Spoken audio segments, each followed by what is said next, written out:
Right. ఒక నిర్దిష్ట code భాషలో అరైవ్డ్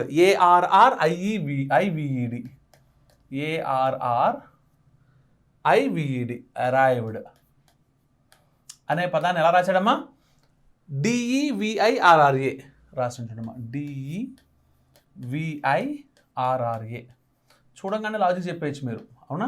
ఇలా కోడ్ చేశాడంటమ్మా. అయితే పెట్రోలియంని ఎలా రాస్తాడు? అవునా? ఓకే, PETROLEUMని ఏమని రాస్తాడు? అవునా?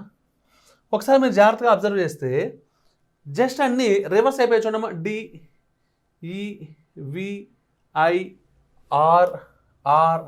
అంటే జస్ట్ రివర్స్ చేశాడు, అంతేనా కాదా? అంటే దీన్ని కూడా మీరు రివర్స్ చేసేయాలి, అవునా? ఓకే, అంటే రివర్స్ చేస్తే MUEతో స్టార్ట్ అవ్వాలి. MUE లేదు, MUE ఉంది, MUE ఉంది, MUE ఉంది. ఓకే, రైట్ అమ్మా. నెక్స్ట్ వన్ MUE తర్వాత ఏమొచ్చిందమ్మా? LOR రావాలి.